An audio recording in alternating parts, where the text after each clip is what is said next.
al estado de emergencia que tenemos en razón a la pandemia COVID-19 que fue declarada por la Organización Mundial de Salud y que de acuerdo a esto, por obvias razones, las mejores formas para evitar los contagios es el aislamiento social a través de la cuarentena que hemos ya superado incluso los 2 meses.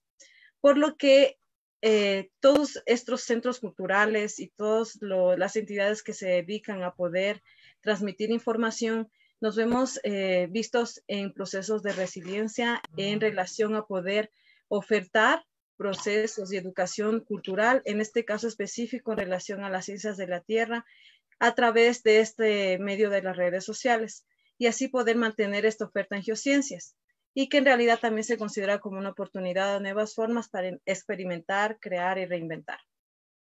Empezamos con esta celebración que es hoy exactamente, que es el 18 de mayo, con la presentación magistral de la muestra o exposición de lo que es el legado petrolero del país, a cargo del ingeniero Gustavo Pinto Arteaga. Voy a dar un pequeño extracto de su hoja de vida. El 12 de febrero del 2019, el rector de la Universidad Central del Ecuador designó al ingeniero Gustavo Pinto Arteaga como decano de la Facultad de Geología, Minas, Petróleos y Ambiental. El ingeniero tiene formación en ingeniero en petróleos, diplomado superior, alta gerencia y negociación petrolera y magíster en ingeniería de petróleos, opción producción. Cuenta con una amplia experiencia profesional, además en la docencia y en calidad de profesor titular. Ha desempeñado cargos relevantes como director del Instituto de Investigaciones y Posgrado, director de la Escuela de Ingeniería de Petróleos, subdecano y decano de la Facultad de Geología, Minas, Petróleos y Ambiental, Comité de Ética de la Universidad Central del Ecuador, presidente del Colegio de Ingenieros Geólogos, Mineros, Petroleros y Ambientales, presidente nacional del Colegio de Ingenieros Geólogos, Mineros, Petroleros y Ambientales del Ecuador y secretario ejecutivo de la Sociedad de Ingenieros del Ecuador, CIDE, exfuncionario de Texaco en el consorcio CPTexaco, entre otros. Ha publicado libros y artículos científicos en revistas indexadas. Bueno, vamos, antes de que nuestro flamante conferencista inicie, vamos a pasar un video realizado, es un video estandarizado de ICOM, en el que deseamos que ustedes también conozcan cuál es el objetivo que ha perseguido ICOM este año. Ámbar, por favor.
Bueno, pues ahora sí damos paso a nuestro conferencista, por favor. Hola, buenas tardes a todos los compañeros. Gracias por la invitación. Realmente es importante la participación de la facultad en este día, que es el Día Internacional de los Museos. Es importante porque en la visión de nuestra universidad y de la facultad, particularmente, estamos construyendo, porque comenzamos ya hace algún tiempo, pero seguimos construyendo y fortaleciendo nuestro Museo de Ciencias de la Tierra, el único a nivel del país, y que queremos que se convierta en un referente nacional e internacional, en un centro de visitas científicas de todos los científicos del mundo. Por eso es importante para nosotros compartir un poco lo que es la historia de la explotación petrolera, compartir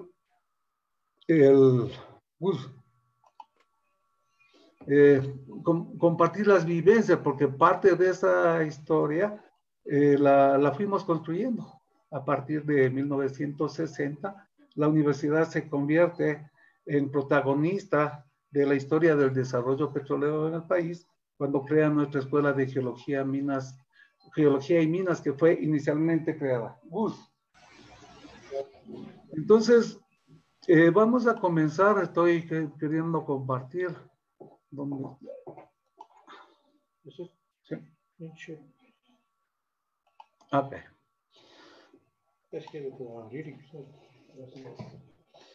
Entonces, hacia allá va a ir orientado. Vamos a tratar un poco ligeramente el tema del origen del petróleo.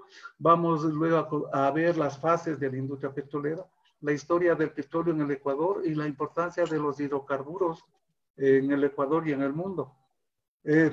Concluiremos con una reflexión sobre el legado del petrolero.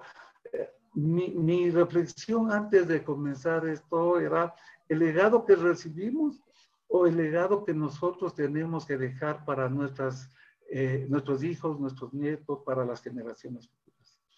Quizás para los que son ingenieros o estudian ingeniería de petróleo o son ingenieros de petróleo, el tema del origen viene a ser muy sencillo.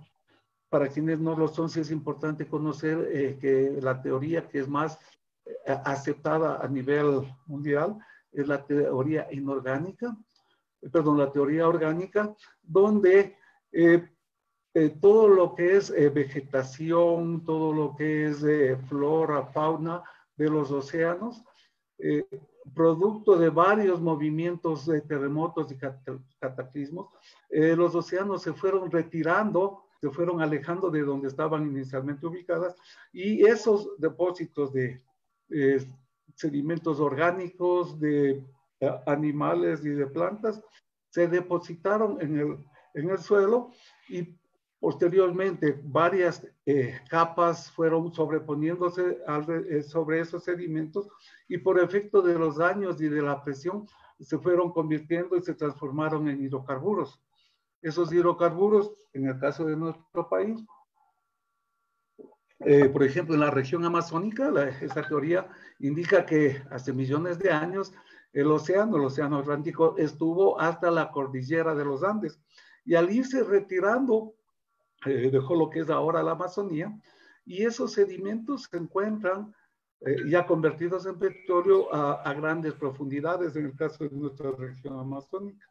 El principal yacimiento productor en nuestra Amazonía es la formación Hollín, que se encuentra en la mayor parte de la Amazonía a 10.000 pies de profundidad, es decir, hablamos de 3 kilómetros aproximadamente de profundidad.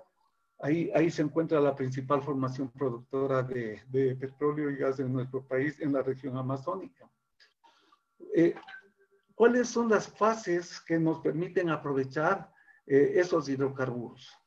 La primera fase es la fase de exploración, la fase posteriormente producción, industrialización, transporte y comercialización.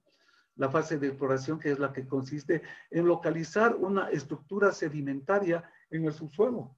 Cuando hablamos de estructura sedimentaria, hay todavía alguna gente que cree que allá en el subsuelo hay un lago, una laguna de petróleo. Y sabemos que no es así. Lo que abajo hay es lo que conocemos como una estructura sedimentaria, es decir, una roca porosa. Cuando hablamos roca porosa, es una roca que tiene espacios vacíos, y que esos espacios vacíos se encuentran interconectados entre sí. Y en esos espacios vacíos es lo que se encuentran acumulados los hidrocarburos, en muchos casos, en otros casos puede ser solamente agua. Pero para que exista la estructura sedimentaria, esa roca porosa debe estar rodeada de una roca impermeable, es decir, que impida el flujo de los fluidos fuera de esa estructura, fuera de ese yacimiento. Cuando hemos descubierto esa estructura, no es que confirmamos desde superficie que existe petróleo. Sabemos que existe una estructura, es decir, las condiciones para que exista acumulación de fluidos, sea de petróleo o de agua. Y para eso necesitamos perforar, que es la única manera de certificar si es que existe. Ahora ya la biblioteca, eso ya es local, ¿no? Y a través de eso, y con estudios y con herramientas, recuerden que estamos estudiando yacimientos que se encuentran a de profundidad. Entonces debemos utilizar ciertas herramientas que nos den información que luego de interpretarla nos permita conocer si existen hidrocarburos, en qué cantidad existen, y a través de una prueba de producción saber la calidad de los hidrocarburos. Una vez determinado eso, y si existe hidrocarburos en cantidades comerciales y de una buena calidad, entonces creamos toda la infraestructura para la producción, es decir, todas las estaciones, las facilidades de producción y de transporte para poder evacuar esa producción de petróleo. En el caso de la existencia de hidrocarburos, el petróleo, el gas son materia prima, y nosotros para el mejor beneficio tenemos que industrializarlo. La industrialización puede ser de diversas maneras. En el caso del petróleo, nosotros refinamos el petróleo para poder obtener productos derivados como gasolina, diésel. En el caso de gas, tenemos que hacer un procesamiento de ese gas para obtener un gas de uso doméstico, por ejemplo, y a través de la petroquímica nosotros podemos obtener miles de productos que sirven para el desarrollo industrial de cualquier país. En el caso de nuestro país, ya se conoció la existencia de petróleo y se utilizaba el petróleo que afloraba en superficie en la península de Santa Elena. Eso sirvió fundamentalmente para impermeabilizar las embarcaciones que se usaba ya en esos tiempos, en tiempos de la colonia.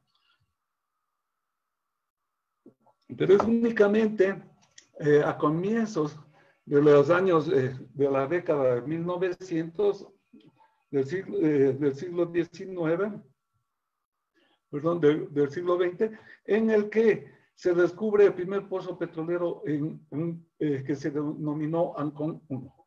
Ahí comienza la historia de la producción petrolera en nuestro país. Ese yacimiento, un yacimiento de petróleo de muy buena calidad, 35 grados API, generó el desarrollo no solamente de la península, sino de toda su área de influencia, y fue operado por la compañía Anglo-Ecuadorian Oilfields Limited. ¿Sí? Inició las operaciones en 1919 por el tiempo para crear la infraestructura de producción.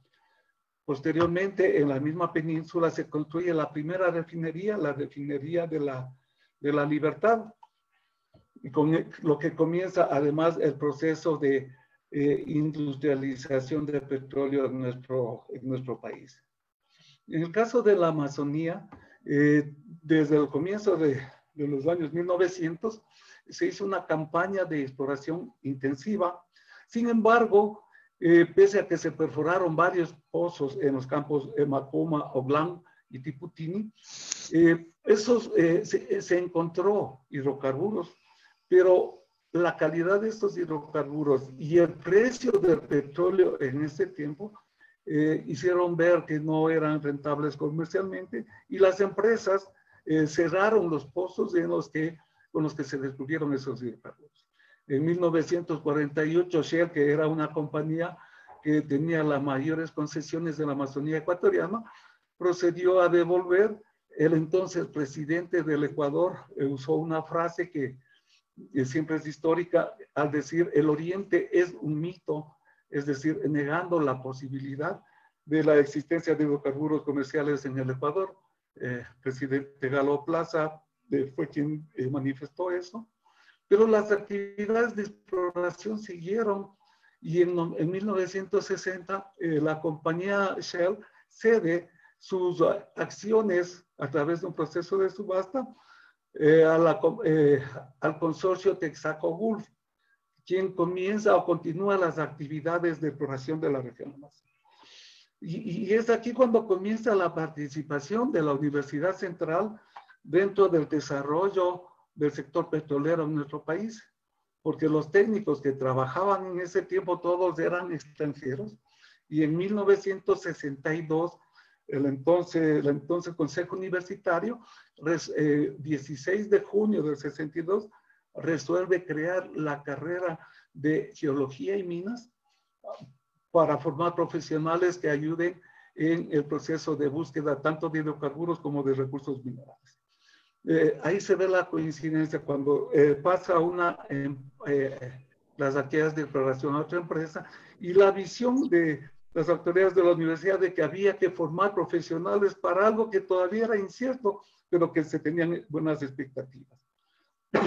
En 1967 sale la primera promoción de ingenieros geólogos y de minas de la Universidad Central, y en 29 de marzo del 67 se produce o se perfora con resultados positivos, termina la perforación del pozo La Guaglia número 1, llegó a 10.171 pies, produjo en su prueba de producción inicial 2.610 barriles diarios de petróleo, y comienza la etapa petrolera en la región amazónica. Los resultados de la perforación de La Guaglia 1 hizo que, además de perforar otros pozos exploratorios en el mismo campo La Guaglia, se avance a perforar en otros campos. La perforación en Xuxufindi, en Sacha, en Auca, dieron resultados positivos y determinaron la decisión del gobierno de ese entonces de llevar a producción los campos de la región amazónica que estaban siendo ese rato descubiertos con resultados positivos. Entonces, se toma otra decisión por parte del gobierno de ese tiempo. La producción de la Amazonía teníamos que sacar de la región amazónica para llegar a los sitios de exportación. Se construyó en Esmeraldas el terminal marítimo de Balao, y en 1970 se comienza la construcción del oleoducto transecuatoriano, el SOTE, a cargo de la compañía William Brothers, y en junio de 1972 comienza a evacuarse la producción de petróleo de la Amazonía hacia Balao, puerto de exportación. A la vez se ve la necesidad de que el Estado comience a prepararse para asumir la responsabilidad de la operación de estos campos, y se crea la Corporación Estatal Petrolera Ecuatoriana, CEPE, posteriormente Petroamazonas, posteriormente Petroecuador. Bueno, larga ha sido la historia de CEPE. Y paralelamente a la creación de CEPE, se crea también la Dirección Nacional de Hidrocarburos como organismo de fiscalización y control de las actividades de exploración, explotación, transporte, comercialización e industrialización de hidrocarburos en nuestro país. El comienzo de la época petrolera en 1972 aquí en nuestro país genera un impacto que fue el llamado boom petrolero. Y Ecuador, pese a que tenía una producción muy baja en relación a la producción mundial, el gobierno de ese entonces, del general Rodríguez Lara, ministro de Recursos Naturales y Energéticos, el contraalmirante Gustavo Jarrín Ampudia, toman varias decisiones que hacen que el Ecuador se fortalezca, decisiones de integrarse a varios organismos internacionales como la OPER en 1973, ARPER, que se creó en 1965, el Ecuador se incorpora en 1975. ARPER es la Asistencia Recíproca Petrolera Estatal Latinoamericana, es decir, una asociación de empresas estatales de los países de producción de petróleo de los países latinoamericanos, que tenía como objetivo brindarse cooperación para el desarrollo de las empresas. Y posteriormente se integra a la Organización Latinoamericana de Energía. Más allá de integrarse, impulsa la creación de la Organización Latinoamericana de Energía, OLADE, en 1973, con el objeto de que haya cooperación entre los gobiernos para el desarrollo no solamente de los hidrocarburos, sino de todos los recursos energéticos que disponían los países en América Latina. La importancia que dio el gobierno ecuatoriano de ese tiempo a este organismo hizo que la sede de la OLADE, los países miembros, todos los países de Latinoamérica, hayan resuelto que quede en Quito, sede que todavía sigue funcionando aquí en Quito. No sé si conocen, por el sector de San Carlos, aquí en Quito, son las oficinas de Organización Latinoamericana de Energía. En el transcurso de la historia petrolera del Ecuador, hay varios hitos o fechas importantes. Por ejemplo, en 1981 se inauguró la planta de gas de Shushufindi. Hasta esa fecha, bueno, ¿por qué se hizo en Shushufindi? El yacimiento productor de Shushufindi tenía una gran cantidad de gas asociado que se quemaba, al igual que el gas en toda la región amazónica. El gas asociado con el petróleo iba a los mecheros y se quemaba. Pero los volúmenes de gas en Shushufindi hicieron ver la necesidad de crear y de construir ahí la planta de gas, y en 1981 comenzó a funcionar. El gas dejó de quemarse en las cantidades que antes se lo hacía y comenzó a ser procesado para producir principalmente gas licuado de petróleo, que es de uso doméstico. Paralelamente, casi a la misma fecha, terminó la construcción de la refinería estatal de Esmeraldas.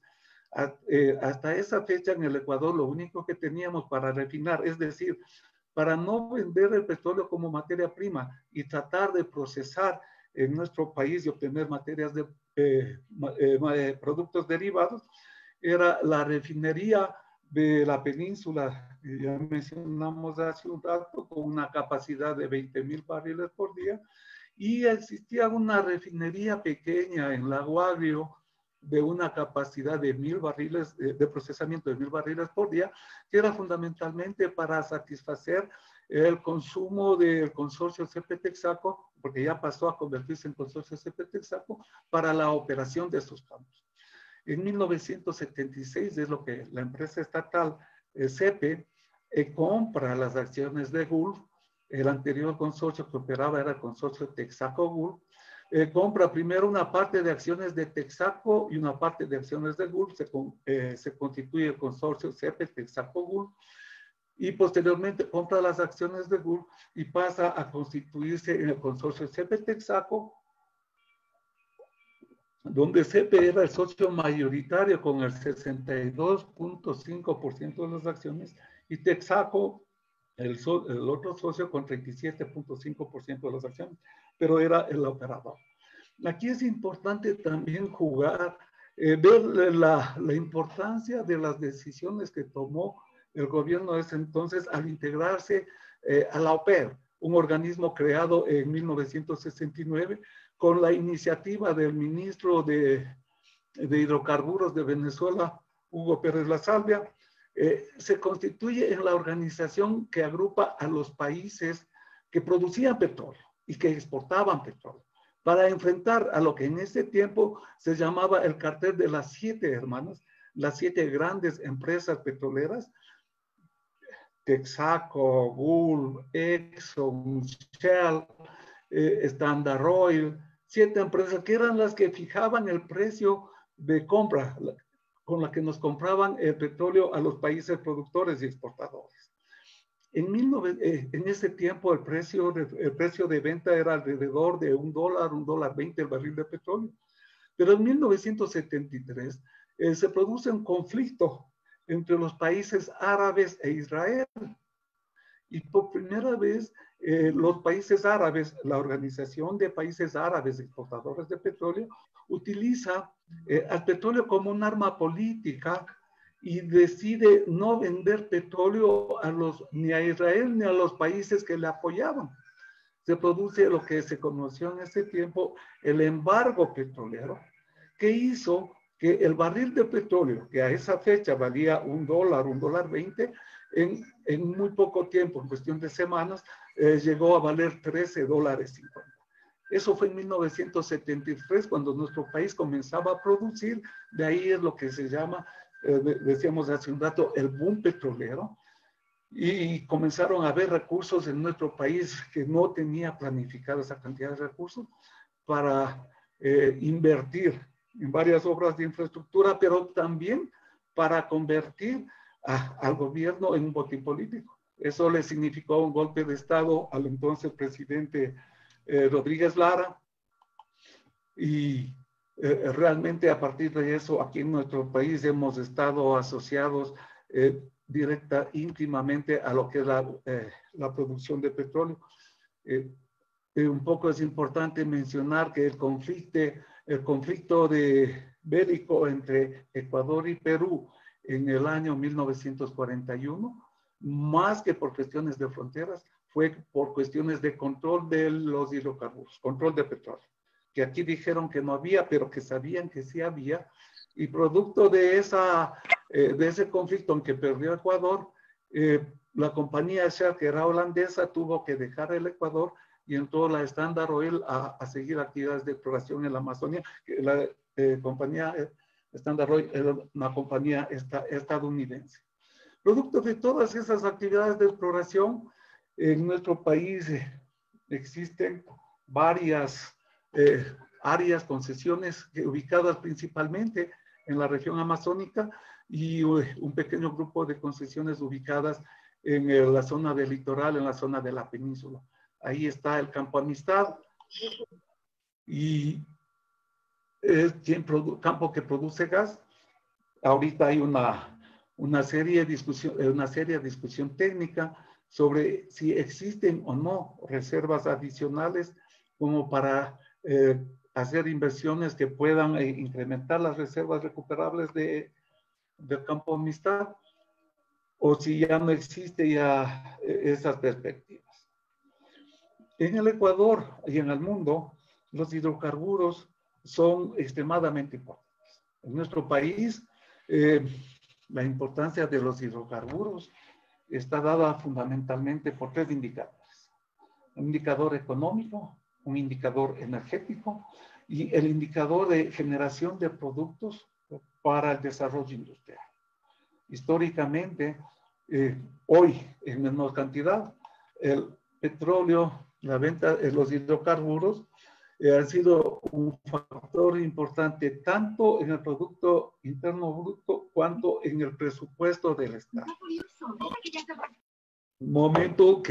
Hubo un momento que alrededor del 60% del presupuesto del Estado venía de los ingresos provenientes de la exportación de petróleo.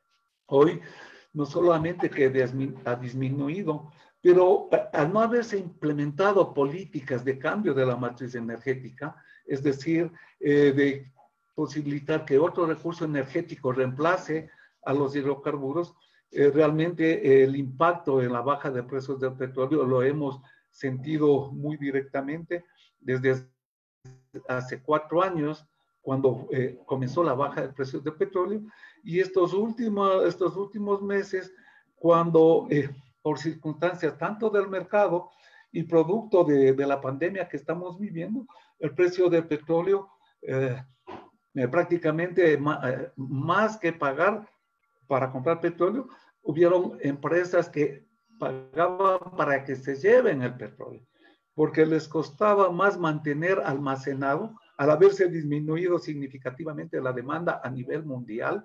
¿Por qué? Porque las restricciones de movilidad en todo el mundo hicieron que la demanda de productos derivados baje significativamente. Aquí en nuestro país se sintió y se visibilizó cuando en otras condiciones la ruptura del oleoducto que hubo hace como 2 meses hubiera impactado muy fuertemente en la provisión de combustibles. En esta vez no se sintió porque estábamos en restricción de movilidad y la demanda fue totalmente mínima en todos los temas. Entonces, como recurso económico, siempre ha sido importante en el presupuesto del Estado, en el Producto Interno Bruto. Como recurso energético, tenemos que hasta el momento todavía alrededor del 82% de la energía que necesita el país para su operación, su funcionamiento, su desarrollo, el 82% es producido o viene del aprovechamiento de los hidrocarburos y del gas natural. De aquí no se ve a corto plazo que haya un recurso energético que le puede reemplazar. Si bien el gobierno anterior impulsó y con mucho el desarrollo de la hidroelectricidad, todavía el porcentaje de aporte a la matriz energética de la hidroelectricidad es mínimo. Es decir, de aquí todavía a mediano plazo y quizás a largo plazo vamos a seguir dependiendo de petróleo. Aquí en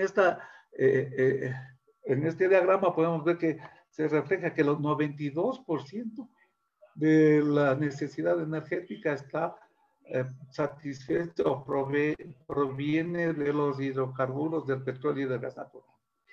Igual, todavía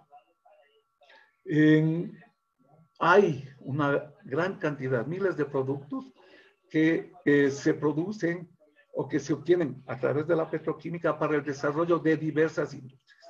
Y no hay un producto que de aquí a corto plazo pueda reemplazarle para la generación de esa materia prima para el desarrollo industrial. En síntesis, los hidrocarburos en nuestro país a mediano plazo todavía seguirán siendo importantes para el desarrollo nacional. Porque ni como generador de recursos económicos, ahí puede haber una alternativa a corto plazo, que es el desarrollo de la actividad minera, que está ya comenzando a ver sus frutos cuando ya están en producción dos yacimientos importantes, ya ha comenzado la exportación de los productos obtenidos en esos yacimientos. Pero a excepción de la minería no se ve ninguna otra alternativa que pueda reemplazar a los hidrocarburos como fuente de recursos económicos. Como fuente de recurso energético, la situación es más triste porque ninguna de las alternativas o de las energías alternativas podrán ni de lejos acercarse a reemplazar a los hidrocarburos como fuente de energía. Más aún en la crisis en que estamos viviendo, en la crisis económica y en la que vendrá después, porque no habrá cómo realizar inversiones, no habrá de dónde realizar inversiones para el desarrollo de esas fuentes alternativas. Y como recurso, como generador de materias primas, tampoco existe ningún producto que le pueda reemplazar de aquí a corto plazo. Entonces, ahí viene nuestra responsabilidad como universidad, como facultad, como profesionales y como estudiantes, del papel que tenemos que jugar en el aprovechamiento de estos recursos. Son recursos que nos ha dado la Madre Tierra, son recursos que debemos saberlos aprovechar de una manera técnica, económica, social, legal y ambientalmente responsable. Y sí es posible realizar. Ya no es, y nosotros no queremos que se repita en nuestro país, la historia del aguario y de la región amazónica vinculada a la explotación petrolera, con una explotación la década de los 70 y comienzos de los 80, muy asociada a graves impactos ambientales y sociales, o la época de la explotación minera de Mandija, de Portobelo, de Zaruma, igual en la década de los 70, que también fue generadora de impactos ambientales y sociales. Ahora, el desarrollo primero de conciencia de la sociedad, de la comunidad, de las propias empresas, ha determinado que haya una normativa que obligue al cumplimiento de ciertas reglas, pero fundamentalmente los principales actores para ese aprovechamiento sostenible y sustentable de nuestros recursos son los profesionales que estamos formando en nuestras universidades para que lo hagan de una manera responsable. Y de ahí viene la reflexión que me hacía delegado. Hoy nuestro país está viviendo una crisis muy grande.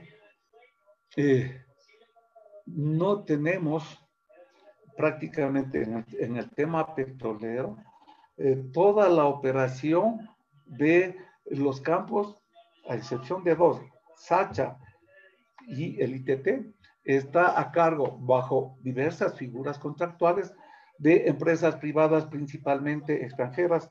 Hay 2 o 3 empresas nacionales. Pero los contratos que tiene el Estado firmado con esas empresas hace que actualmente es preferible que nuestro petróleo quede en el yacimiento, porque simplemente en estos contratos el Estado reconoce como costos de operación de esas empresas valores que están por sobre el precio internacional de crudo del momento. Hay contratos que inclusive el Estado les reconoce entre 35 y 37 dólares. Hay otros que están en 18. ¿Qué significa? Que además de producir, de que toda la producción lleva a las empresas, el Estado le está debiendo, porque el Estado debía pagarle 35 dólares, ahora el precio internacional, ahora creo que estaba en 23, entonces por cada barril de petróleo le sigue debiendo. Claro que ahorita las empresas no están cobrando por las circunstancias, pero eso sigue sumando y el endeudamiento del Estado también sigue creciendo. Y entonces ahí viene la responsabilidad. Les decía hace un ratico que tenemos 2 campos bajo la operación del Estado, de nuestra empresa Petroamazonas. El uno que es el campo Sacha, un campo que tiene todavía gran cantidad de reservas. La producción es la mayor actual en el Ecuador, alrededor de 80, 90 mil barriles por día. Bueno, están en proceso de recuperación después del cierre que hubo que hacer por la ruptura del oleoducto. Es un crudo de muy buena calidad, de 28 grados API. El costo de producción de cada barril de petróleo hecho público por la propia Petroecuador, Petroamazonas, es de 6 dólares por barril de petróleo, pero ese campo está queriendo ser entregado a un sector privado posiblemente internacional. Igual el ITT. ¿Y cuál es la responsabilidad? El legado que nosotros debemos dejar para nuestros hijos, nietos, para las futuras generaciones, es que el Estado recobre el dominio y el control de la operación de estos campos y que al menos estos campos no se entreguen. Ese ha sido un pronunciamiento que hemos hecho como universidad, como facultad. La voz.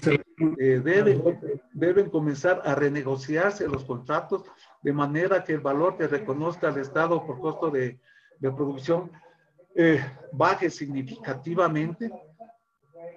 Ya lo hemos hecho público un pronunciamiento como facultad. La necesidad de la renegociación urgente de los contratos petroleros actualmente vigentes y el fortalecimiento de nuestra empresa Petroamazonas para que siga al frente de la operación de Sacha y del ITT, para que no se entregue esos campos al sector privado nacional. Eso es parte de la responsabilidad que nos va a permitir, o parte del legado que nosotros tenemos que dar, repito, a las generaciones futuras, porque no se trata de a lo mejor solucionar un problema actual, porque si cedo a la empresa privada me va a dar un poco de plata y gasto y se acabó. Nos quedamos sin recursos, sin reservas. Hay que ser responsable con el futuro. Y ese es el legado que nosotros queremos dejar, defender al Estado, a los intereses del país, a nuestra empresa estatal, no solamente planteando propuestas como esta, sino fundamentalmente entregando profesionales técnica y éticamente comprometidos con el país. Eso es lo que quería comentarles, compañeros, y estamos abiertos a conversar con cualquier inquietud que ustedes tengan. Muchas gracias. Sí, buenas. Hay 3 preguntas. ¿Ya? ¿Sí me escucha? Hay 3 preguntas que, pues, bueno, son algunas, pero están algunas muy englobadas a lo mismo, así que las hemos simplificado en 3. La primera es, ¿la rotura del oleoducto significó una caída de la economía del país? ¿Cuál es su criterio? Bueno, decía hace un rato, la ruptura del oleoducto en este momento, en el momento en que se produjo, prácticamente no significó un impacto en la economía del país. ¿Por qué? Porque el precio del petróleo a nivel internacional, ustedes habrán visto, en un rato decían que hasta llegó a menos de cero. Es decir, producir el petróleo y sacar el petróleo en ese momento, en esas condiciones, para mí era perjudicial por el tipo de contratación que tenemos vigente y que lo mencionaba hace un rato. Preferible para mí era que se quede nomás en el yacimiento, porque el valor que tiene que el Estado reconocer a las empresas operadoras son valores que en ese momento eran muchos más altos, esos valores que tiene que reconocer eran muchos más altos que el precio internacional de petróleo. Entonces, el impacto para mí no hubo porque ya estábamos en crisis mundial por los precios del petróleo a nivel internacional. Y además a eso se sumó, o esa crisis fue agudizada por la baja de la demanda de derivados a nivel mundial, por la crisis, por la pandemia que sufrimos a nivel mundial. Ok. La siguiente pregunta es, ¿el construir una nueva refinería puede ayudar a la economía del país? El construir una nueva refinería, hablamos desde hace algunos años y siempre fue objeto de una polémica, y no solo de polémica, sino que fue o sirvió para grandes negociados y casos de corrupción públicamente conocidos. La capacidad, nosotros tenemos que ver la capacidad actual de refinación de nuestro país. Tenemos un problema permanente con la refinería de Esmeraldas que pese a varios contratos para repotenciar la refinería, no ha llegado a culminar o a alcanzar los objetivos deseados. Las inversiones que ya se hicieron para la refinería de la Aroma y Manabí ya quedaron votadas por decisiones no solamente, más que técnicas, decisiones políticas también.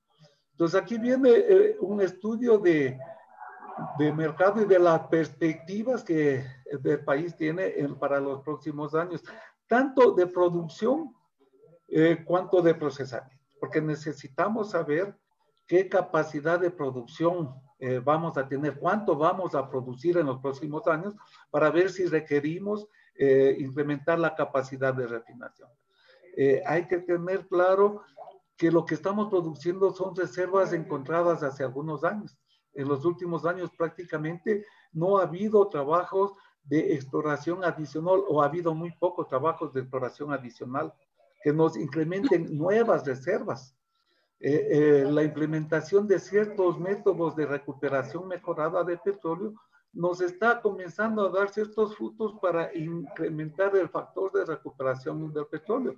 Es decir, no son nuevas reservas, son reservas que ya las conocíamos, que con las tecnologías anteriores no las podíamos recuperar y con las nuevas técnicas estamos comenzando a incrementar ese factor de recuperación. Entonces, la definición para la construcción no de una nueva refinería es la proyección que tengamos de reservas y producción y lógicamente de demanda en nuestro país. Ok. Una siguiente pregunta, textualmente la voy a decir, dice, tengo entendido que se vendieron barriles de petróleo por adelantado a China. ¿En estos momentos se están entregando dichos barriles a qué precios? ¿Qué significa eso en términos económicos para el país? Bueno, se comprometió la venta. Primero, para mi modo de ver, era inconstitucional, porque lo que se hizo fue conseguir préstamos que nos daba el gobierno de China, poniendo como garantía las reservas de petróleo. Para cualquier préstamo internacional, tú tenías que pasar por la asamblea para que apruebes oferta.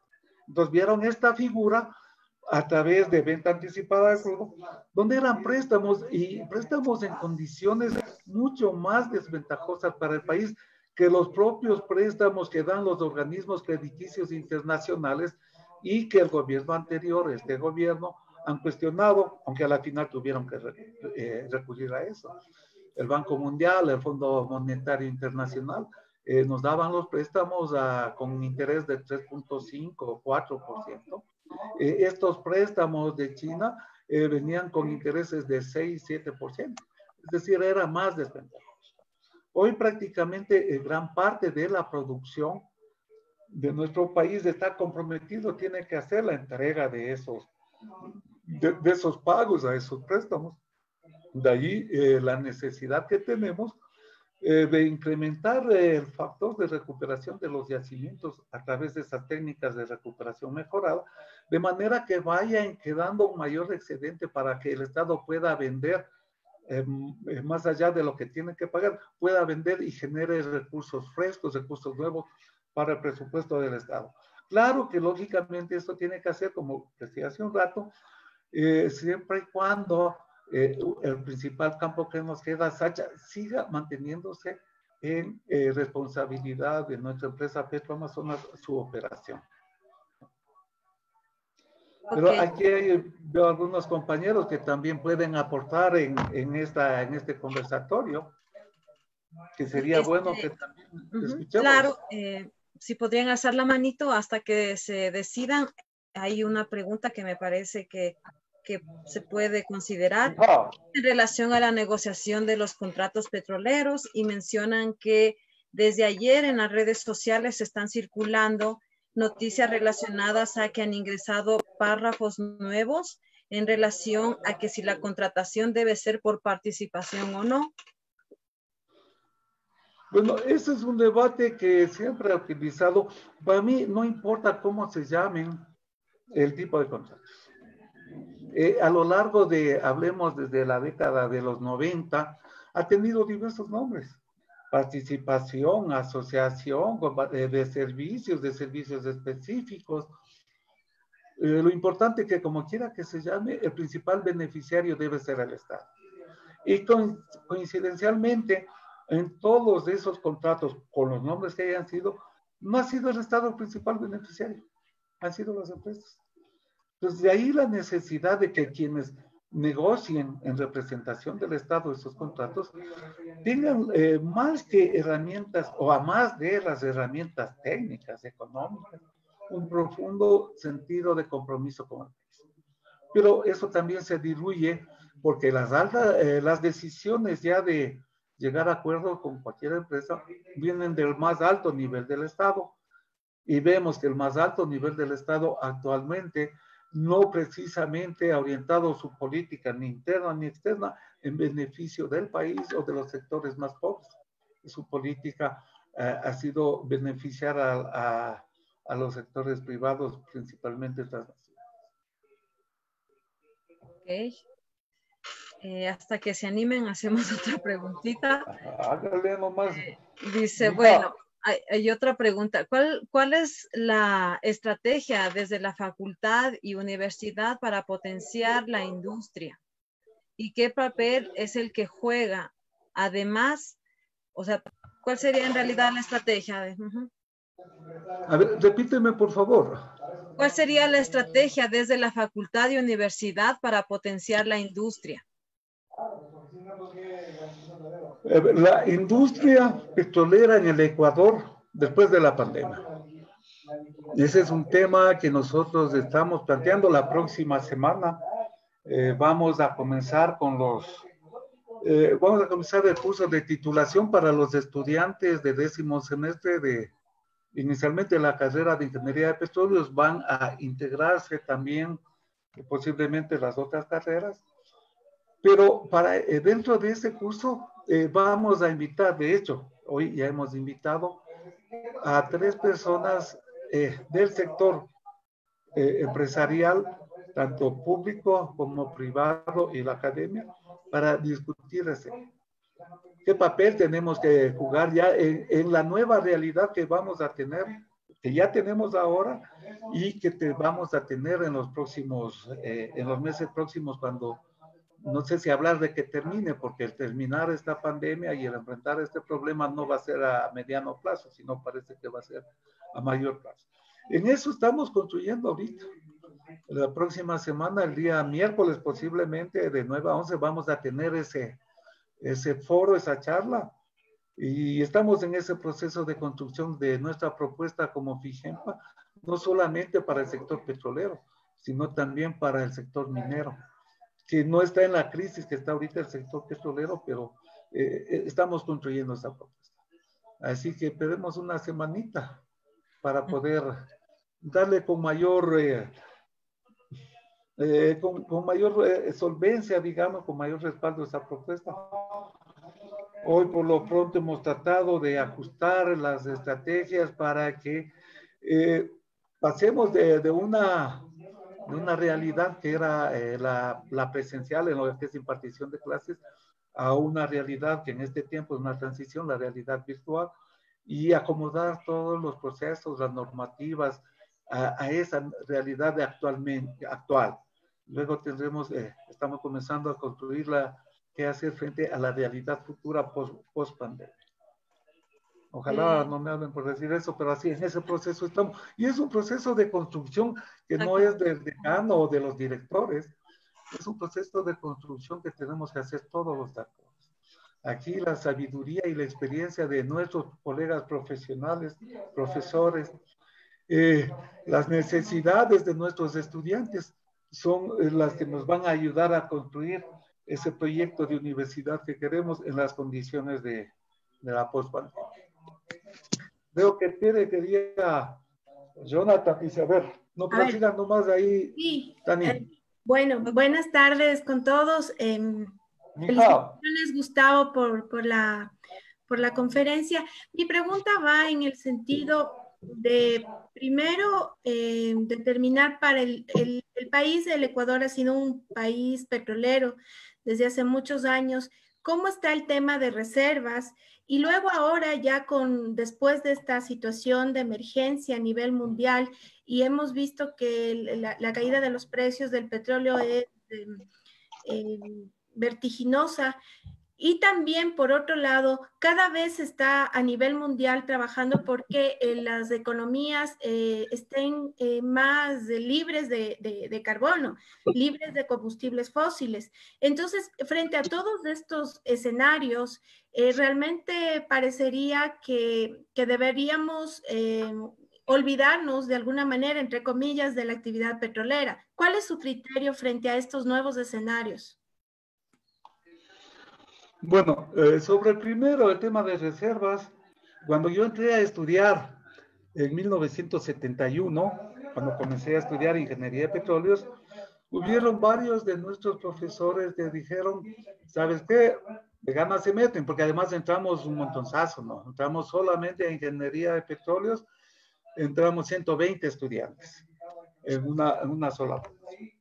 Entonces dijeron, bueno, cuando entramos 600, que salimos 120, o sea, 600 de geología, minas y petróleos, ambiental todavía no había. Pero ahí nos dijeron, ¿para qué se meten a petróleos? Porque hay reservas solo para 17 años. 17 años después ustedes ya no tienen trabajo. Y han pasado un poco más de 17 años. Un poco, bastante más de 17 años y siguen existiendo reservas de hidrocarburos, reservas de petróleo. Yo no tengo cifras exactas este rato, no sé si más tardecito a lo mejor Renan o Fernando pueden ayudarnos con esas cifras de reservas, pero un poco, cuando tú dices un poco debemos olvidarnos del tema del petróleo por todo el problema de emisiones. Yo al último de la charla yo les hice la reflexión de 3 indicadores de importancia que en mi lectura de aquí a corto plazo no van a poder reemplazar a petróleo. Primero, como recurso energético. 92% de la matriz energética, energía que viene de petróleo y de gas. A corto plazo, alguien que le reemplace alguna fuente alterna de energía, muy difícil. O sea, vamos, y esa es la principal, para mí el principal valor del petróleo, su valor como recurso energético. No tenemos un reemplazo a corto plazo como recurso energético. Como recurso económico, también mencionaba que ahí se ve a lo mejor cierta mejor perspectiva, que es la minería. Claro, la minería también técnica, económica, social y ambientalmente responsable, pero que ya está comenzando a generar recursos. A lo mejor en la parte económica algo puede suplir y ojalá hasta superar al petróleo. Pero el otro eje, que es como generador de materia prima para el desarrollo industrial, tampoco veo ningún producto que reemplace al petróleo. Por lo tanto, desde mi visión, tenemos por lo menos a mediano plazo que seguir dependiendo de los hidrocarburos, de los combustibles fósiles, porque no tenemos alternativas a corto plazo sobre eso. Yo no sé si Renan o Fernando pueden darnos cierta información de reservas, por favor. Bueno, un poquito sobre las reservas. Lo que tú dijiste ha pasado, que hace algunos años dijeron que ya se acababan y las reservas siguen. Ahora, en cuanto a las reservas, es importante decir que las reservas tienen su componente económico. Es decir, si el petróleo cuesta más y si el precio del petróleo está muy alto, hay más reservas, porque nosotros podríamos explotar, por ejemplo, las reservas de crudos pesados, que son gigantescas en nuestro país. O también podríamos buscar un poco más de petróleo en el mar, pero todo depende del precio del petróleo. Ahora, en cuanto a al cambio de la matriz energética, cambiar a recursos, a energías alternativas, en los informes de la OPEP que pronostican hasta el año 2040, el petróleo y el gas seguirán siendo los principales fuentes de energía que mueven el mundo. Es decir, que por más que están apareciendo nuevas fuentes de energía, eólica, solar, biomasa, etcétera, el petróleo y el gas, los recursos fósiles, seguirán siendo los principales. Eso es lo que podría decir.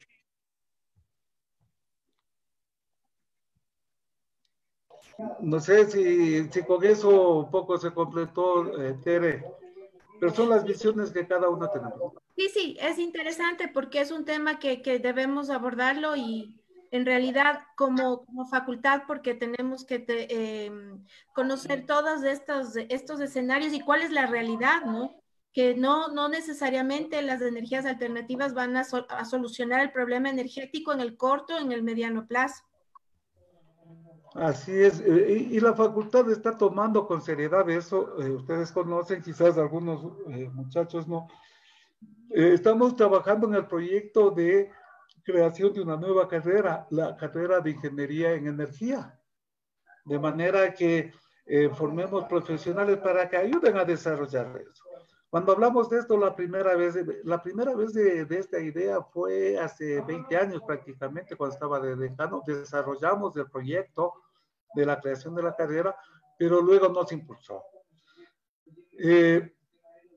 Para enfrentar este tema de desarrollo energético también estamos ya trabajando en el proyecto, está en trámite, de la maestría en eficiencia energética, de la maestría en cambio climático y recursos hídricos. A propósito, esta última maestría, el día de mañana está en el orden del día de Consejo Universitario para su aprobación, conjuntamente con la maestría de gerencia de proyectos mineros. Los dos nos aprobará mañana Consejo Universitario para continuar el trámite a terceros. O sea, como facultad sí estamos tratando de ayudar al desarrollo de esas energías alternativas, formando profesionales que nos ayuden para eso. Pero eso es un proceso, estamos comenzando, todavía no tenemos. Y repito lo que dijimos, que creo que coincidimos que a corto o mediano plazo no tenemos ninguna alternativa que reemplace a los hidrocarburos como recurso energético. Adelante, ingeniera Tania.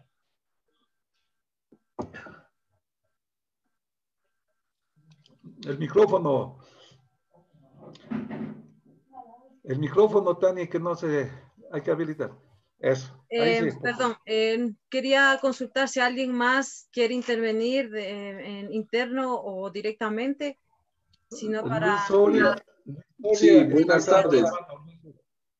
¿Cómo está, ingeniero? Buenas tardes con todos. Sí, yo tengo 4 preguntas. Bueno, la primera es, ¿cómo le afecta al Ecuador la salida del OPEP? La segunda es, ¿usted cree que la empresa pública Petroamazonas debería mantener una autonomía y que sus ingresos y que sus ingresos se vean enfocados a potencializar las refinerías y la tecnología propia de la empresa para la recuperación mejorada, ya que bien se sabe que la propia empresa Petroamazonas no es generadora de tecnología, sino que tiene que contratar empresas multinacionales o propias de aquí del país que prestan estos servicios. Además, ¿qué consideraciones cree que los movimientos políticos anti-extractivistas deben tomar en cuenta en estos momentos actuales específicamente? Y la última es, ¿cuál debería ser las políticas que debe implementar la empresa pública PAN? Eso nomás. Gracias, ingeniero. Bueno, comencemos en orden. La permanencia del Ecuador en la OPEP, más que nada, cuando nos integramos en el año 1973, y su permanencia o no permanencia ha sido políticas de los gobiernos de turno, un reflejo de su política exterior de los gobiernos de turno. Ha sido, ¿por qué fue beneficioso cuando nos integramos? Lo decía hace un rato. Los precios de venta de petróleo los fijaban las 7 hermanas, las 7 grandes empresas petroleras, y pagaban a los países productores y exportadores precios mínimos. Cuando se produce el embargo de la producción de los países árabes a Israel y sus aliados del petróleo, el precio estaba entre $1 y 1.20, y producto del embargo, es decir, los países árabes, los más grandes productores de petróleo a esa fecha, dejaron de vender a Israel y sus aliados, generó que el precio suba a $13.50 en cuestión de semanas. Y fueron los ingresos para... más de política, hay que tener en cuenta que la producción de nuestro país siempre ha sido una producción marginal en relación a la producción de los países miembros de la OPEP. Nosotros en este momento estamos, hablemos, antes de la pandemia, en alrededor de 500,000 barriles por día, mientras que había países que producían 8 millones, 9 millones de barriles por día. En caso de Venezuela ya estaba en 2 millones, es decir, nuestra producción era nada significativa en relación a la producción de los países miembros de la OPEP. Por lo tanto, poco incidía, pero la presencia de la OPEP permitía la cooperación entre los países miembros, el acceso a información de los mercados, la transferencia tecnológica, que aquí no hubo mucho, no se aprovechó mucho ese beneficio de ser de la OPEP.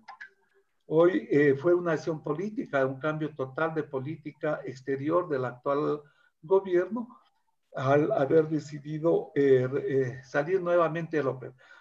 No hay que olvidar que ya hace algunos años ya el Ecuador salió de la OPEP con un gobierno más o menos con la política que tiene el actual gobierno.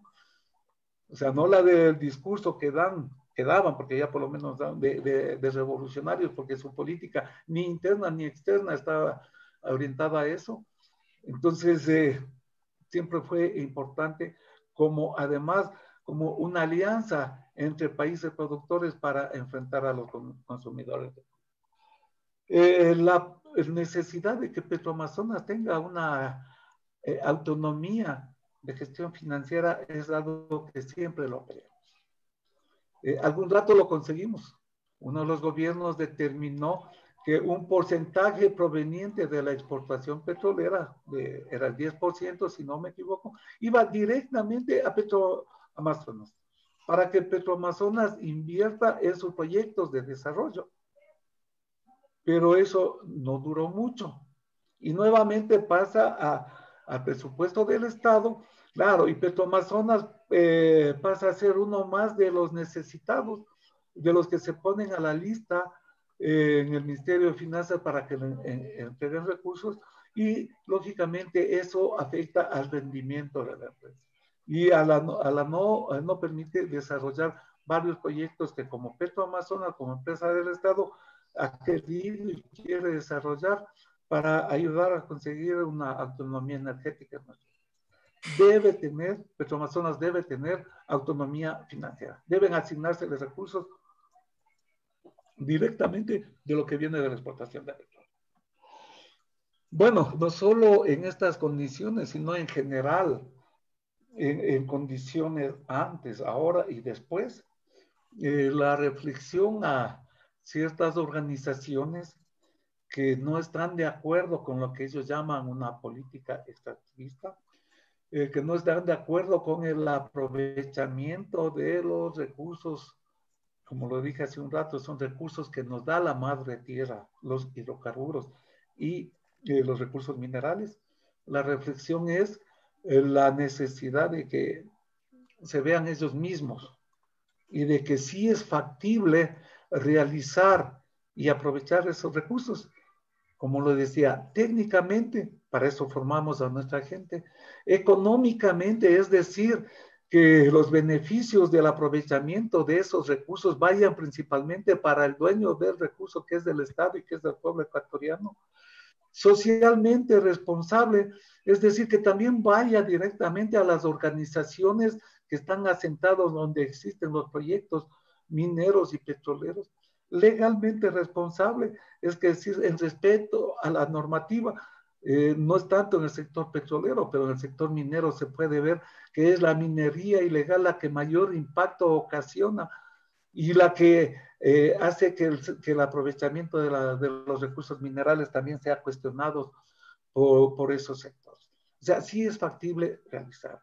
Que nosotros como personas, como ecuatorianos, no queremos que nuestros hijos, nuestros nietos vivan en un ambiente que no sea sano. Que nosotros no vamos a estar de acuerdo ni vamos a permitir, lo dije hace un rato, que se repita la historia de los 70 en el sector petrolero y minero, de graves impactos ambientales y sociales por el aprovechamiento de recursos. Que hoy estamos formando profesionales con conocimientos técnicos, tecnológicos, ambientales y comprometidos con el país, su mayoría, para que nos permita un aprovechamiento sustentable. Sí es posible realizarlo. Y eso es lo que tienen que entender quienes lideran ciertas organizaciones que a veces hacen pensar, reflexionar de dónde mismo tienen recursos para su operación y su funcionamiento. Y la última pregunta, ¿qué es la política? ¿Cuál debería ser la política de Petroamazonas? Bueno, ahí tenemos que partir, que las políticas no las fija Petroamazonas, la política del sector petrolero la fija el ministerio, al actual Ministerio de Hidrocarburos, de Energía, de algunas cosas, es el organismo rector de la política, es el que determina las políticas que además debe aprobar el presidente de la República. Entonces, Petroamazonas es una empresa operadora, en este caso es una operadora estatal, que debe cumplir con las normativas que salen del Estado y con las políticas del Estado. Entonces, la reflexión de las políticas hay que hacer al ministerio, hay que hacer al presidente de la República. Y la propuesta nuestra es del fortalecimiento no solo de Petroamazonas, sino también, en este caso, de las agencias de regulación y control, de la ARCH en el sector hidrocarburífero. ¿Cómo puede fortalecerse a la empresa Petroamazonas? La una que tú planteaste hace un rato la pregunta, es decir, dándole autonomía financiera, asignando los recursos directamente, que no tenga que pasar a través de finanzas, sino como ya se lo hizo en alguna oportunidad, recursos necesarios para el desarrollo de proyectos que tiendan a trabajos de exploración adicional, es decir, al incremento de nuevas reservas. Hay una política internacional que por cada barril de petróleo que produces deberías tener un barril de nuevas reservas que le reemplace, y aquí en nuestro país no lo hemos conocido. Recursos que además de exploración adicional permita la inversión en técnicas de recuperación mejorada, que ya mencionamos, incrementa el factor de recuperación y no hay afectación ambiental porque ya la infraestructura está construida. Y genera importantes recursos. En que se fortalezcan los recursos humanos. Realmente hemos visto con preocupación y con pena cómo se ha ido desmembrando a nuestra empresa, destacando a muchos profesionales con la mayor experiencia, con mucho conocimiento, han ido saliendo, ha ido sacando Petromas. Hay debilidad en muchas áreas técnicas, yo me refiero a la parte técnica, a lo mejor en la parte administrativa pueden optimizar. Y hoy estamos frente a algo que realmente no sabemos de qué pensar. Teníamos CEPE. CEPE se creó, cuando terminó CEPE se convirtió en un holding de empresas, que era Petroecuador, donde tenía lo que es Petroproducción, encargado de exploración y producción, Petrocomercial, todo lo que es comercialización, Petroindustrial, todo lo que es industrialización, y una filial provisional que era Petrotransporte, que es la que manejaba el oleoducto. Después de eso se convirtió en una sola, que fue Petroecuador. Después se transformó o crearon Petroamazonas, separaron Petroecuador de Petroamazonas. Claro que para eso siempre contrataban estudios de consultoría para ver cómo hacen la separación. Ahora están contratando para ver cómo hacen la unión y vuelva a ser una sola empresa. Entonces, alrededor de eso se juegan también intereses poderosos. Y esta es una política que no depende de Petroamazonas, es una política que depende del responsable de la política, el presidente de la República y el ministerio.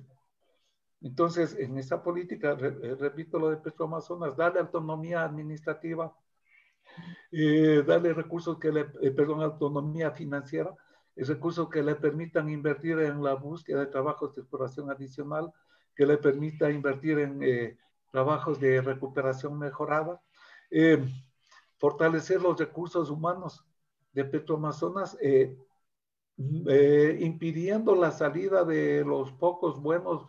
No es que los nuevos no sean buenos, son muchachos que entran a aprender. Y es más fácil presionar a esos muchachos para que te firmen cualquier acuerdo, así no esté muy solventado. Esa es la presión que nosotros como técnicos tenemos que soportar de quienes toman las decisiones políticas. Ojalá te haya satisfecho, Luis, respecto a las 4 inquietudes. Sí, ingeniero, muchas gracias.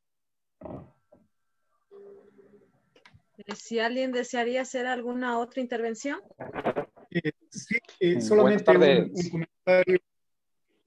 Bueno, la importancia de la autonomía financiera es que uno se puede trabajar con una mirada en el largo plazo. Porque ¿qué es lo que pasa ahora?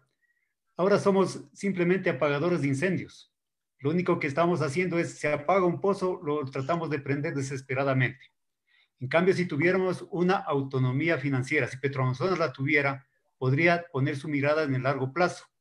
En los últimos 4 años no se han perforado pozos exploratorios, a pesar de que el plan estratégico dice, como dice Gustavo, que deberíamos incorporar las reservas que estamos consumiendo, pero no se ha perforado ningún pozo exploratorio en los últimos 4 años. Entonces, eso es lo que nos da una autonomía financiera.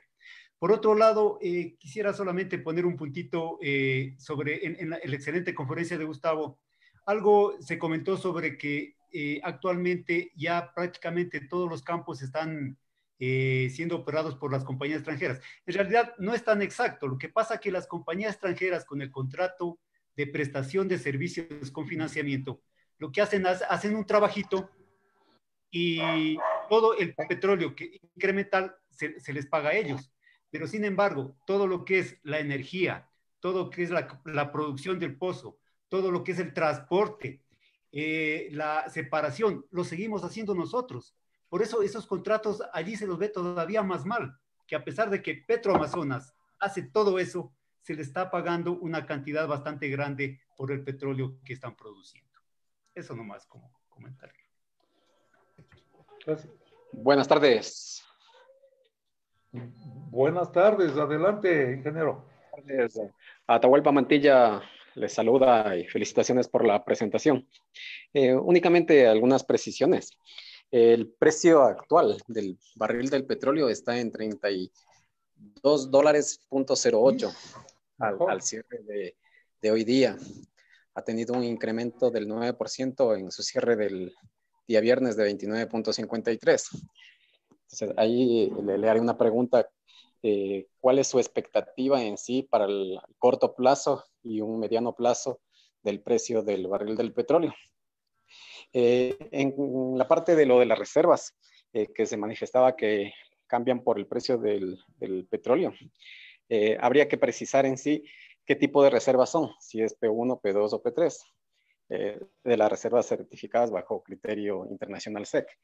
Estas reservas pueden inclusive dejar de ser de reservas cuando no son económicamente rentables, es decir, podrían pasar a ser un simple recurso que no puede dar ingresos al país.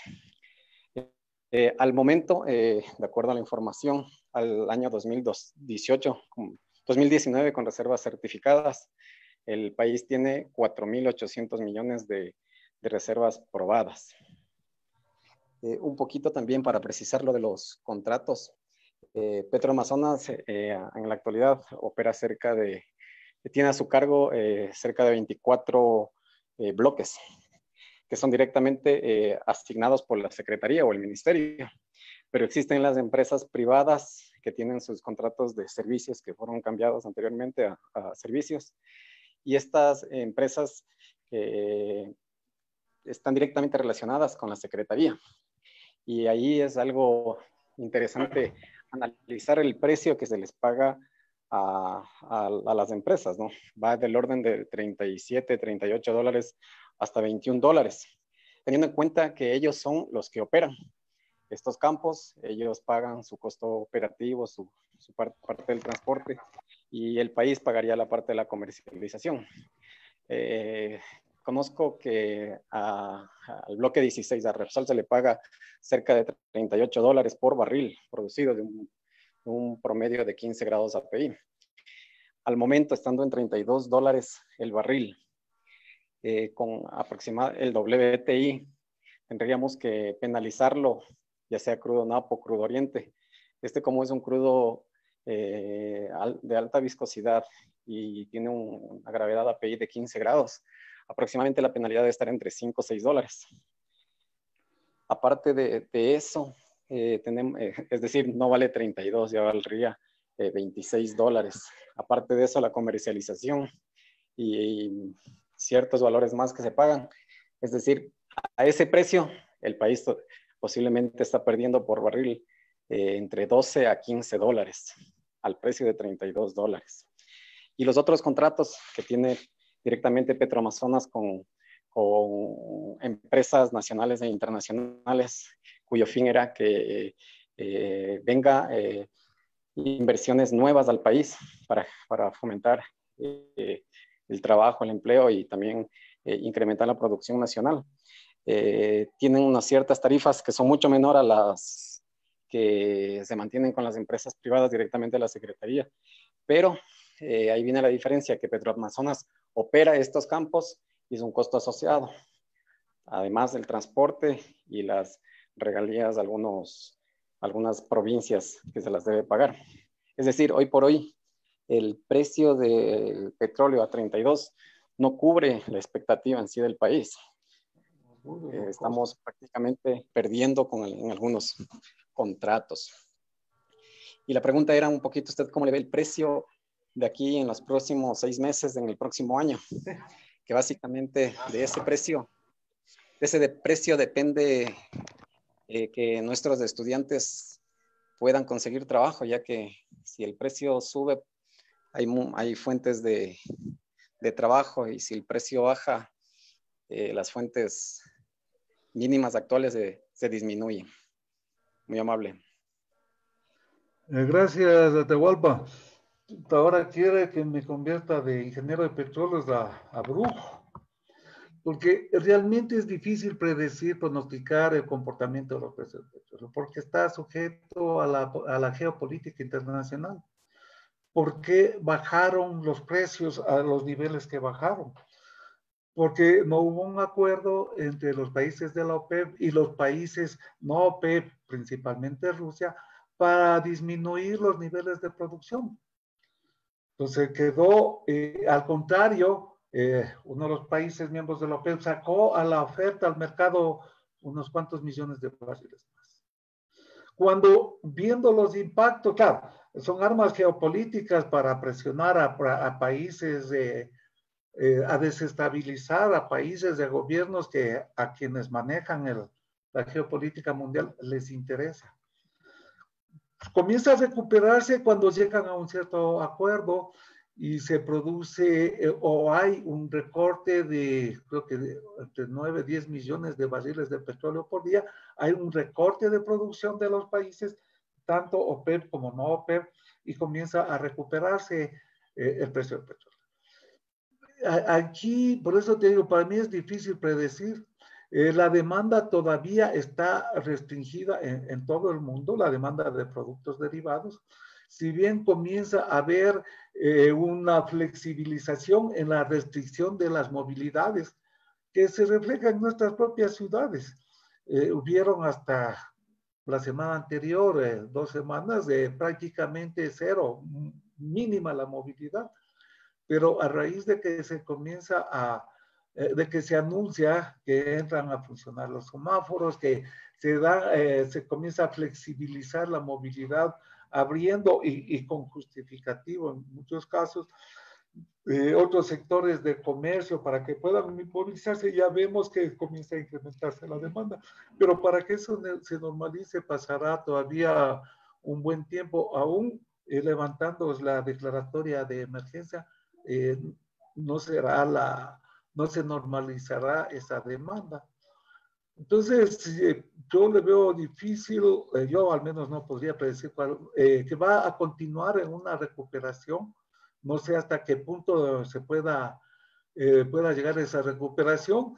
Algunos medios internacionales que hablan de que puede llegar a estabilizarse entre 40 a 45 dólares en un promedio en lo que va del año, en lo que falta del año. Pero hay que ver realmente cómo se comporta el mercado y si no entran los otros factores. Recuerden que en algunos países, propios Estados Unidos, estamos víspera en un año preelectoral y son factores que sirven para toma de decisiones de los que están dirigiendo esos países. En todo caso, ojalá el día miércoles de la próxima semana podamos confirmar lo que les decía, esas conferencias, y ahí podemos intercambiar criterios con gente también de empresas y de otros sectores.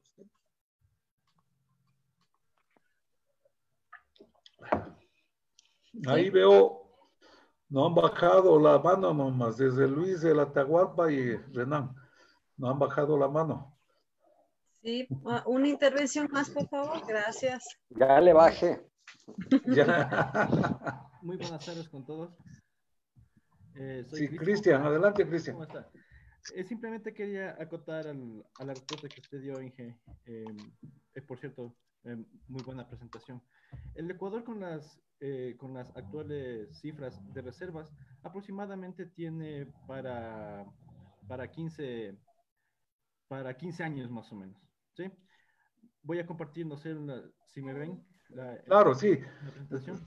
Sigue, adelante. Sí, aquí está. Estos son datos de la antigua Secretaría de Hidrocarburos, que son datos del 2017, y del 2018 del actual Ministerio de Energía. Con estas cifras de las reservas totales, al Ecuador más o menos le queda a un ritmo de explotación de 500.000 barriles diarios, que es más o menos lo que se tiene en la actualidad, le queda para 16 años. Entonces, más o menos. Los esfuerzos en donde se debería concentrar, de acuerdo a mi criterio, es en descubrir nuevas reservas. ¿En dónde se puede hacer eso? Principalmente en lo que es el suroriente. El suroriente, pero ¿cuál es la limitante para intervenir en el suroriente? Primero, las comunidades. Y otro es que es para la exploración primero y después desarrollo de esas áreas, se necesita una fuerte inversión. Por lo tanto, empresas únicamente con un capital fuerte serían las indicadas para realizar estas tareas en el suroriente del país. Eso simplemente para acotar a su exposición, ingeniero.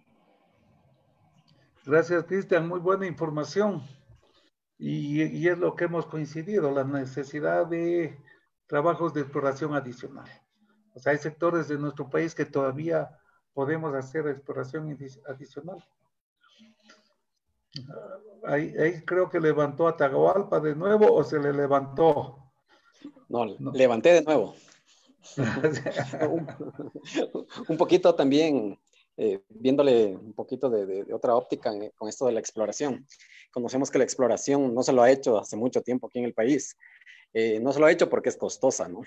Y a estos niveles de los precios que están en 30 hoy día, pero en promedio posiblemente estén en $20 en este año. Invertir en exploración va a ser muy, muy limitado. Teniendo en cuenta que las reservas que hemos producido y sabemos dónde está el petróleo, únicamente tienen un factor de recobro exagerado del 20 o del 25%. Es por ello que el aplicar nuevas técnicas EOR, que se lo ha venido profundizando mucho en la Universidad Central, es interesante, ¿no? Con esto podríamos llevar, qué sé yo, un 5, un 10, un 15% adicional el factor de recobro de reservas de petróleo que sabemos dónde está, ¿no? Entonces es interesante verle desde esa perspectiva que sabemos dónde está el petróleo, debemos seguir estudiando, seguir analizando, seguir tomando experiencias internas y externas para poder incrementar el factor de recobro en nuestros yacimientos. Así es, coincidimos en eso, compañeros. Ahí sí bajó la mano. Sí, ya creo que no hay más intervenciones. Voy a proceder a hacer una breve retroalimentación de esta charla y nuevamente de la intención de lo que estamos celebrando. Tradicionalmente los patrimonios en el Ecuador y también reconocidos mundialmente son el cultural y el biológico. Sin embargo, los acervos o reservas relacionadas a rocas, minerales, fósiles, sedimentos, maquinaria relacionadas al patrimonio mueble e inmueble geológico, minero, petrolero, no ha sido reconocido como tal. Y como vemos, de acuerdo a la investigación histórica que se ha realizado y que la ha expuesto el ingeniero Pinto, ha sido parte de los procesos constructivos que el país ha tenido. Y es la primera vez que en realidad se le está tratando de dar un reconocimiento con un estatus patrimonial, al legado que ha dejado y sigue dejando prácticamente la actividad petrolera y minera en el país, refiriéndonos siempre a las industrias compatibles con procesos de sostenibilidad y sustentabilidad, lo que sin duda quedará en las incógnitas de varios, lo relacionado a la contaminación a la naturaleza, pero que, como ya lo han dicho, las respuestas son simples, ¿no? Procesos compatibles y políticas públicas adecuadas. Y que la FIGEMPA al mismo tiempo y que desde siempre lo ha venido desarrollando es la formación de sus estudiantes con profunda responsabilidad social en la extracción de los recursos. Y por otro lado también la FIGEMPA de manera conjunta o alineada a estas intenciones de poder como país, como Ecuador, que en otros países lo están haciendo, identificar también un patrimonio abiótico, se está desarrollando lo que es un proyecto de ley de patrimonio geológico, minero y petrolero del Ecuador y que será ingresado el otro año al CAL. Ya pues como todos estamos todos prácticamente paralizados en ciertas actividades por el tema de COVID-19, pero que el otro año tomaremos con fuerza. Lo que se intenta es contribuir al conocimiento del patrimonio abiótico del Ecuador. De manera conjunta también se lo está desarrollando con apoyos juristas del proyecto que también estamos desarrollando, que es el Geoparque Bosque Petrificado Puyango, y que más ahora me parece que es necesario resaltar por la crisis de valores que actualmente está atravesando el país y que somos foco de vergüenza internacional. Entonces también es una de las mejores oportunidades para, a través de estos medios, poder crear una identidad abiótica del país, resaltando a través de esta muestra virtual y que constantemente durante este mes y hasta que acabe el año estaremos también ampliando un poco más el tema del legado petrolero, minero, también geológico del país, bajo 4 grandes temáticas que hemos desarrollado, que son los orígenes, patrimonios muebles e inmuebles, las emociones del hombre y las máquinas, y que también, que por supuesto y al final del día es lo que más resalta, es el desarrollo económico del país. En este mismo sentido, a través del Museo de Ciencias de la Tierra, queremos crear este tipo de espacios plurales que permite intercambiar criterios y también promover el desarrollo de un turismo sostenible a través de sus hogares y la seguridad en estos momentos que estamos viviendo. Siendo en este caso específico también que hay muchos museos en el Ecuador, y vuelvo un poco a repetir, que son de connotaciones culturales, arqueológicas, y en relación a este tipo de patrimonios, prácticamente la facultad es el único que tiene.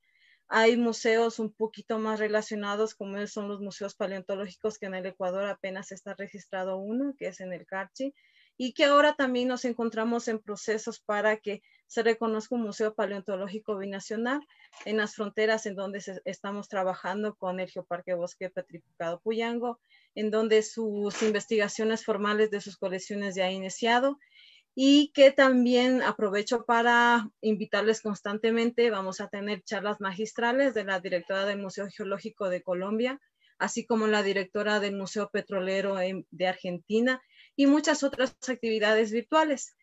No me queda más que agradecer a los asistentes, principalmente a los estudiantes, porque prácticamente son actividades geoeducativas virtuales también, para poder desarrollar esta identidad abiótica.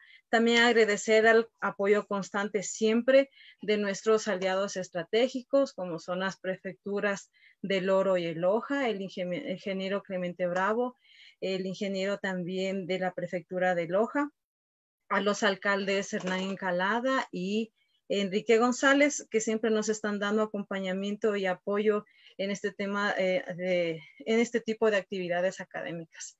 También, como no, y principalmente a nuestro señor decano, el ingeniero Gustavo Pinto, que siempre nos está apoyando y nos está dando ese botito de fe para seguir y continuar con este tipo de actividades que por la actual pandemia nos ha limitado un poquito llegar a los públicos que normalmente nosotros llegamos de manera física, y de manera general a todos los asistentes, a todos los colegas, a todas las personas, a profesionales que nos han acompañado a esta charla. Ingeniero Pinto quiere tal vez, por favor, dar un último agradecimiento.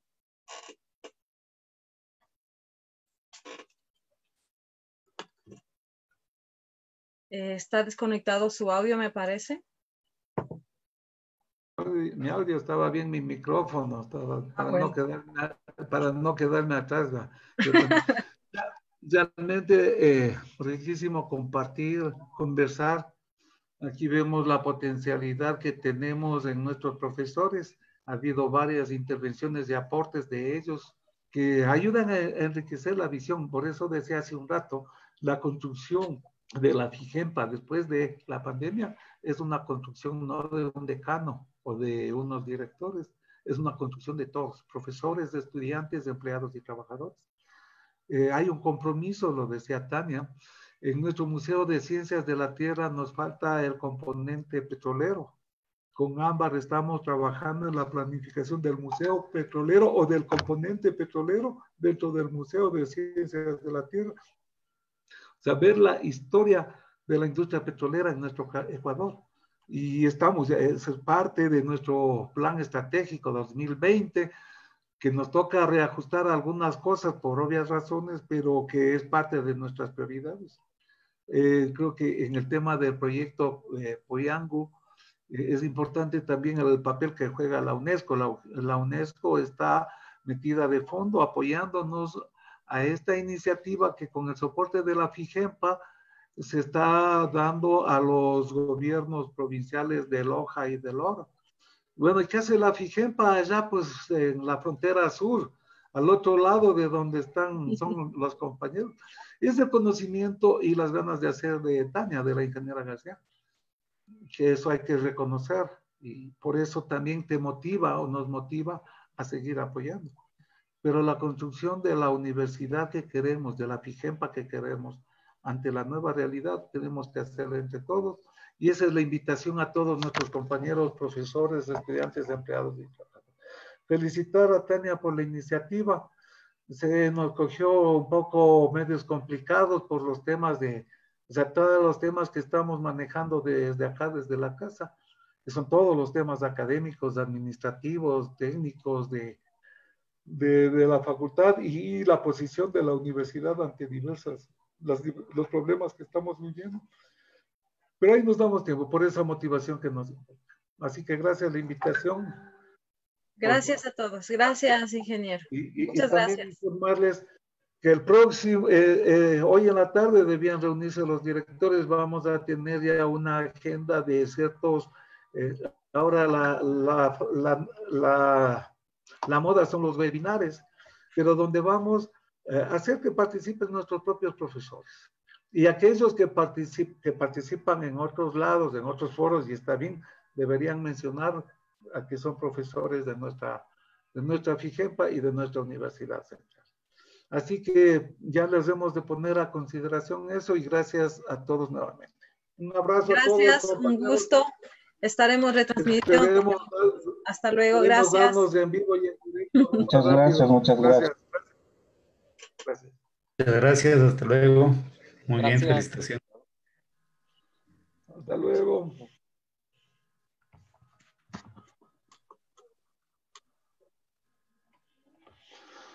A ver, voy un ratito.